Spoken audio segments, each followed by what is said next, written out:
Assalamualaikum warahmatullahi wabarakatuh.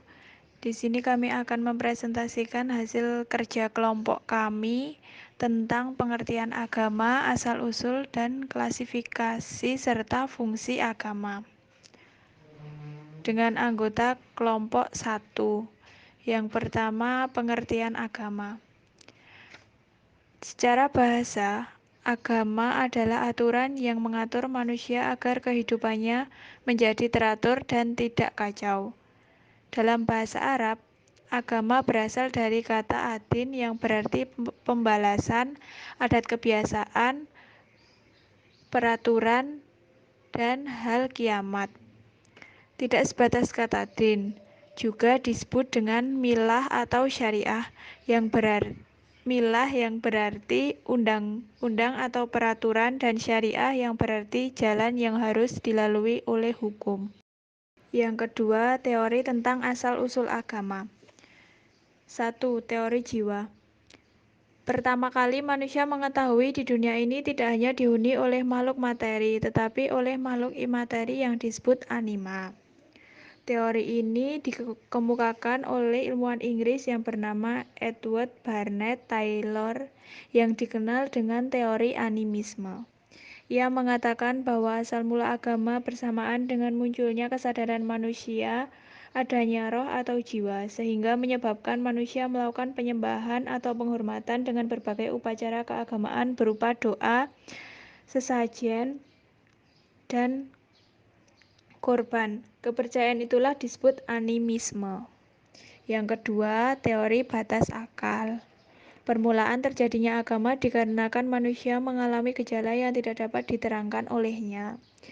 Teori ini berasal dari ilmuwan besar Inggris yang bernama James G. Frazer. Ia mengatakan bahwa manusia bisa memecahkan persoalan hidupnya dengan akal dan pengetahuan.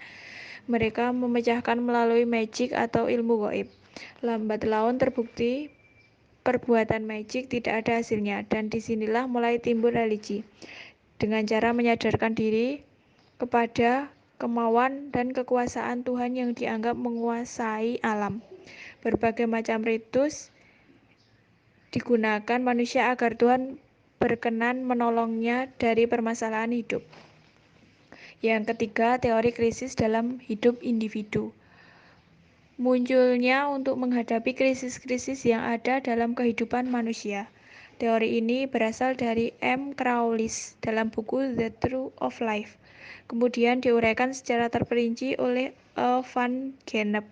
Menurut keduanya, perjalanan sejarah hidup manusia mengalami banyak krisis berupa bencana seperti sakit dan maut. Kemudian manusia melakukan upacara sakral pada masa krisis guna untuk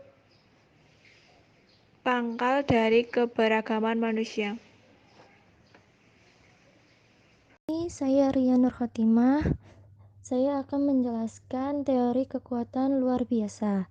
Teori ini menyatakan bahwa agama dan sikap religius manusia terjadi karena adanya kejadian luar biasa yang menimpa manusia yang terdapat di lingkungan alam sekitarnya.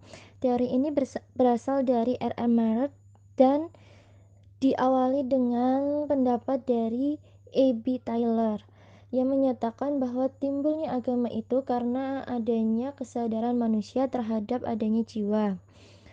Menurut Merritt, bahwa segala keagamaan pada manusia ditimbulkan oleh adanya gejala dan peristiwa yang dianggap luar biasa yang melebihi kekuatan manusia, yang sering disebut dengan supranatural atau kekuatan sakti. Kepercayaan kepada suatu kekuatan sakti dianggap sebagai suatu kepercayaan yang ada pada manusia sebelum mereka percaya pada makhluk halus dan roh. Kemudian yang selanjutnya, teori sentimen kemasyarakatan. Teori ini menyatakan bahwa agama yang terjadi karena adanya suatu getaran atau emosi yang ditimbulkan dalam jiwa manusia sebagai akibat dari pengaruh rasa kesatuan sebagai sesama warga masyarakat. Teori ini berasal dari ilmuwan Prancis yaitu Émile Durkheim. Dalam bukunya, Émile Durkheim mengemukakan teori yang berpendapat dengan teori yang berbeda dengan teori ilmuwan sebelumnya. Teori tersebut berpusat pada pengertian dasar sebagai berikut, yaitu 1. Bahwa Untuk pertama kalinya, aktivitas religi manusia bukan karena adanya alam, namun terdapat bayang-bayang abstrak tentang jiwa atau roh.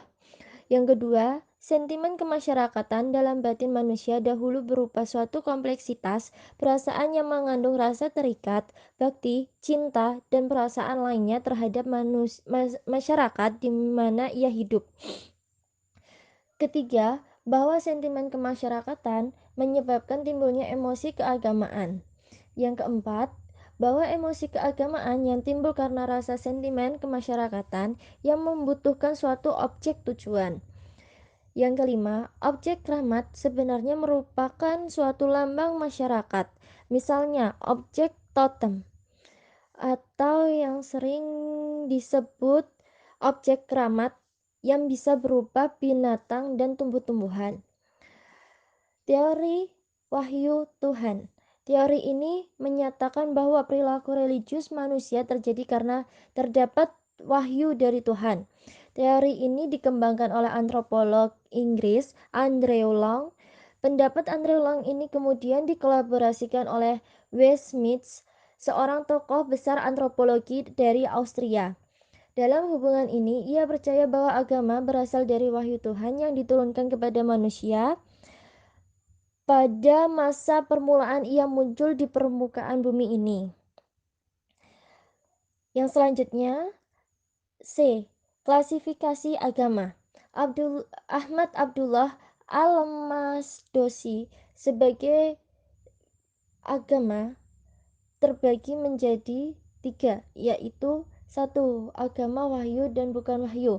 Agama wahyu merupakan agama yang seluruh ajarannya berasal dari Allah Subhanahu wa taala yang disampaikan oleh Rasulullah Shallallahu alaihi wasallam melalui Al-Qur'an untuk disebarkan kepada seluruh umat manusia. Adapun ciri-ciri agama wahyu: 1. Berpokok pada konsep ketuhanan yang Maha Esa. Beriman kepada kenabian. Kitab suci merupakan peraturan dan kriteria baik atau buruk. Secara geologis lahir di Timur Tengah, selanjutnya lahir di wilayah yang secara historis di bawah pengaruh ras Semitik. Bersifat misioneri, ajarannya tegas dan jelas, ajarannya memberi arah ke jalan yang lurus dan ajaran yang lengkap. Sedangkan agama bukan wahyu adalah agama bukan berasal dari Tuhan dengan jalannya diwahyukannya, melainkan agama yang karena hasil proses antropologis yang terbentuk dari adat istiadat dan lembaga dalam bentuk agama yang formal.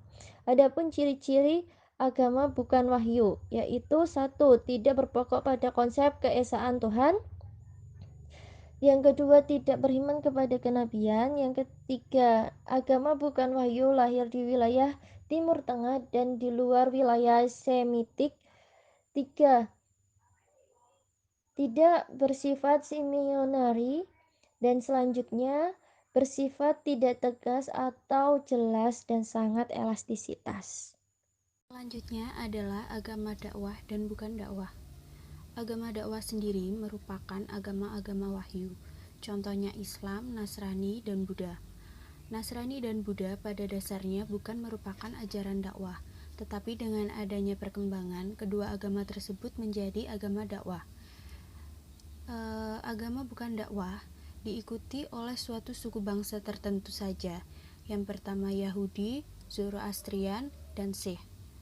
Selanjutnya adalah geografis, kesukuan dan agama universal. Geographical Semitic merupakan agama-agama yang diturunkan oleh Allah pada kawasan bangsa Semit, yaitu Yahudi, Nasrani, dan Islam.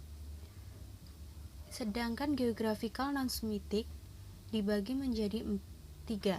Yang pertama Arya, yaitu Hinduisme, Jainisme, dan Zoroastrian. Yang kedua adalah Mongolian, yaitu Taoisme, Shintoisme, dan Konfusianisme. Yang ketiga adalah campuran Arya dan Mongolian, yaitu Buddhisme. Sedangkan agama universal adalah Islam. Poin selanjutnya adalah faedah beragama. Yang pertama adalah petunjuk dan pedoman hidup manusia. Yang kedua, mendidik agar mempunyai ketentraman jiwa, berpendirian kokoh, dan sikap yang positif. Yang ketiga, berani menegakkan kebenaran dan takut melakukan kesalahan. Yang keempat, alat untuk membebaskan manusia dari perbudakan materi. Sekian presentasi dari kami ucapkan terima kasih. Wassalamualaikum warahmatullahi wabarakatuh.